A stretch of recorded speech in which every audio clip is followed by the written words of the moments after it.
Mayroon tayong organic oh, from Pigiri. Nandun yung Pigiri guys, tapos kinuha namin, pinumpos dito. Tapos ito na yung pang-abono natin, oh, napakataba oh. Tingnan nyo guys, oh, napakataba niya. Ayan po.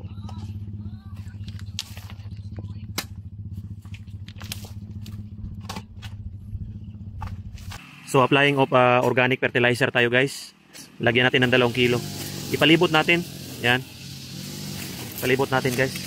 So hindi na ibabaon ito kasi matigas ang lupa. Palibot lang. Yan. Palibot lang guys. Yan. Tapos bubungkalin namin. Tatakpan ito ng lupa. So labas lang ha.